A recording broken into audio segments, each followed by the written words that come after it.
PWD, ang ulat panahon na hindi kaiiwan, rain or shine. Magandang araw Pilipinas, narito na ang ating fresh weather update ngayong araw mula sa Pag-asa. Ngayong Huwebes, Oktubre 30, 2025. As of alas 3 ng umaga kanina, dalawang pangunahing weather system ang kasalukuyang nakaaapekto sa ating bansa. Ang Intertropical Convergence Zone o ITCZ at ang Northeast Monsoon o Amihan.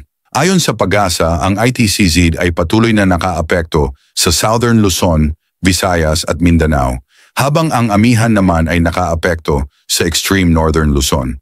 Dahil dito, maulap na papawirin na may kalat-kalat na ulan at thunderstorms ang mararanasan sa buong Visayas, Mindanao, Bicol Region at Mimaropa. Asahan ang mga katamtaman hanggang sa minsang malalakas na buhos ng ulan, kaya't mag-ingat sa posibleng flash floods at landslides, lalo na sa mga mabababang lugar at bulubunduking bahagi. Sa Batanes, Cagayan, Apayao at Ilocos Norte, dala naman ng Northeast Monsoon ang maulap na kalangitan na may mga pag-ulan. Katulad ng sa Timog, posibleng magkaroon din ng pagbaha at pagguho ng lupa sa mga lugar na tatamaan ng malalakas na ulan.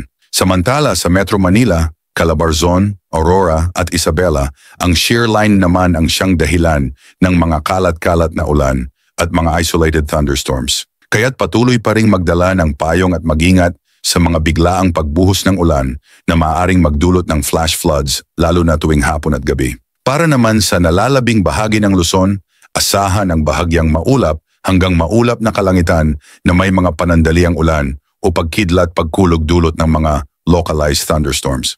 Bagaman mas maganda ang panahon dito, posible pa ring magkaroon ng malakas na ulan kapag tumama ang severe thunderstorm sa inyong lugar. Ngayon, silipin naman natin ang kondisyon ng hangin at karagatan. Sa extreme northern Luzon, iiral ang moderate to strong winds mula sa hilagang silangan o northeast. Asahan ang katamtaman hanggang maalon na karagatan na may taas ng alon na 1.8 hanggang 3.5 metro. Kaya't pinapayuhan ang mga mangingisda at may maliliit na sasakyang pandagat na huwag munang pumalaot. Sa Palawan, Visayas at Mindanao, banayad hanggang katamtaman ng hangin mula hilagang kanluran hanggang timog kanluran at banayad hanggang katamtaman din ang mga pag-alon, may taas na 0.6 hanggang 2.1 metro. Samantala sa nalalabing bahagi ng Luzon, banayad hanggang katamtaman din ang hangin mula sa hilagang silangan hanggang silangan at inaasahan ang kaunting pag-alon sa baybayin, nasa 0.6 hanggang 2.1 metro din ang taas. Sa kabuuan, umiiral ngayon ang kombinasyon ng ITCZ, Amihan at shear line, kaya't halos buong bansa ay may tsansa ng pag-ulan.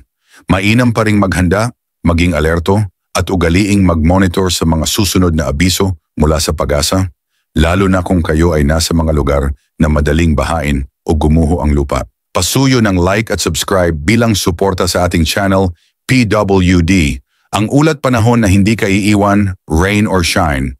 Ingat Pilipinas!